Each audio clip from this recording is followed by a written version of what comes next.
Assalamualaikum warahmatullahi wabarakatuh.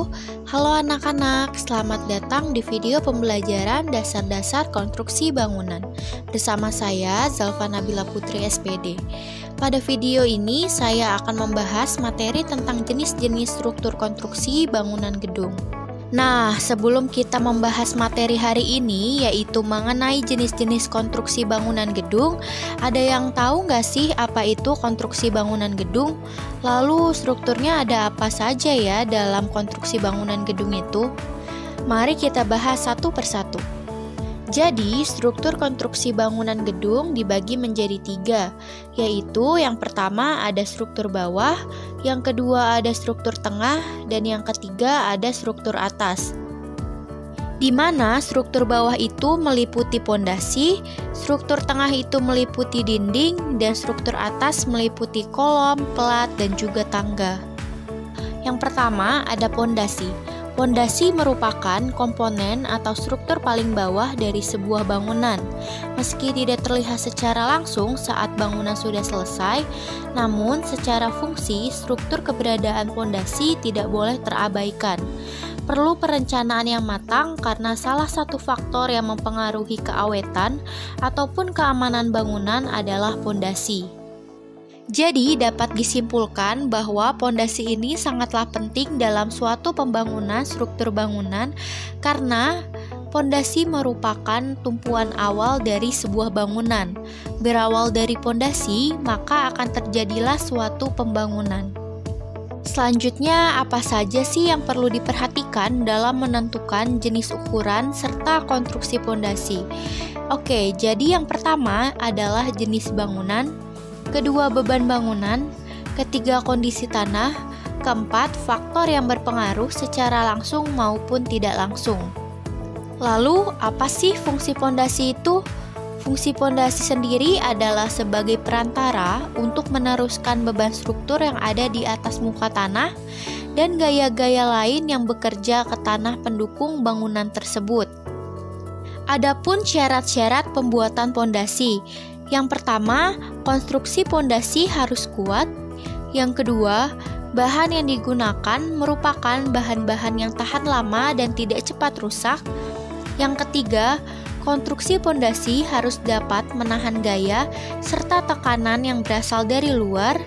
Yang keempat, pondasi diletakkan di atas struktur tanah yang keras. Dan yang terakhir adalah pondasi harus dapat menahan gangguan-gangguan dari dalam tanah.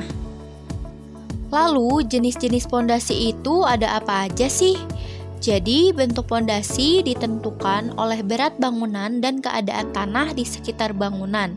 Sedangkan kedalaman pondasi ditentukan oleh letak tanah padat yang mendukung pondasi.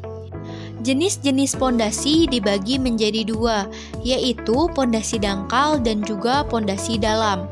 Yang pertama yaitu pondasi dangkal. Pondasi dangkal biasanya dibuat dekat dengan permukaan tanah. Umumnya, kedalaman pondasi didirikan kurang dari 1/3 dari lebar pengganti sampai kedalaman kurang dari 3 meter. Nah, pondasi dangkal juga dibagi menjadi beberapa jenis. Yang pertama ada pondasi tapak atau pad foundation. Yang kedua pondasi jalur atau pondasi memanjang atau strip foundation. Yang ketiga pondasi tikar atau rough foundation. Yang keempat pondasi sumuran. Yang kelima pondasi umpak. Dan yang keenam pondasi plat beton lajur. Berikut ini merupakan contoh gambar dari jenis-jenis pondasi dangkal. Bisa dilihat pada layar. Yang pertama ada pondasi tapak, yang kedua ada pondasi jalur atau pondasi memanjang yang biasanya kita gunakan. Yang ketiga ada pondasi tikar seperti ini. Yang keempat ada pondasi sumuran. Yang kelima ada pondasi umpak. Nah, untuk pondasi umpak ini biasanya digunakan untuk rumah-rumah panggung, dan yang terakhir ada pondasi plat beton lajur.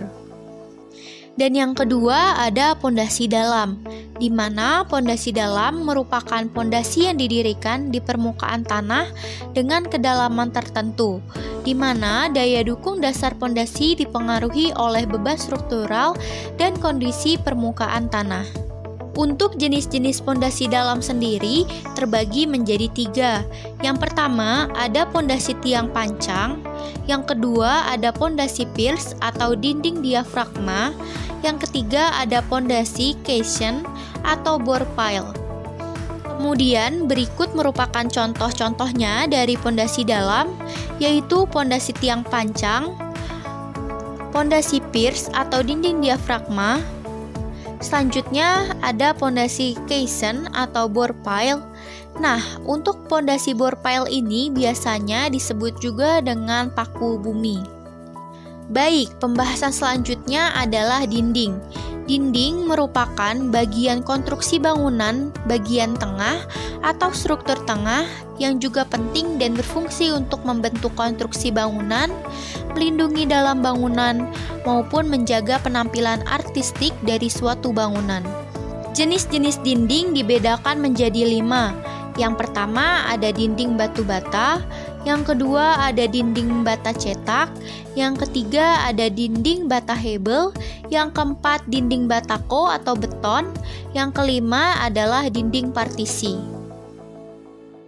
Nah, selanjutnya ada kerangka. Struktur rangka bangunan berfungsi untuk meneruskan beban vertikal maupun beban horizontal, baik berupa beban tetap, beban hidup, maupun beban sementara ke tanah.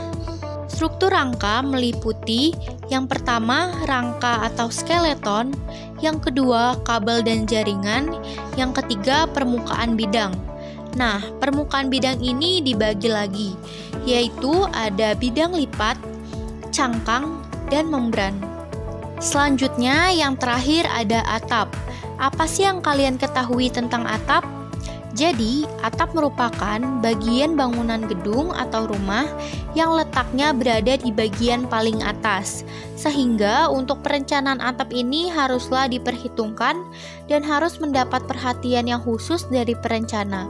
Karena kalau atap tidak diperhatikan dengan baik dan tidak diperhitungkan dengan baik, nantinya tidak akan tahan lama.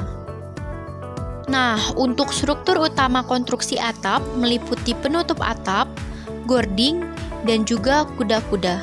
Demikianlah tadi pembahasan terkait jenis-jenis struktur konstruksi bangunan gedung. Sampai bertemu kembali pada materi-materi selanjutnya. Wassalamualaikum warahmatullahi wabarakatuh.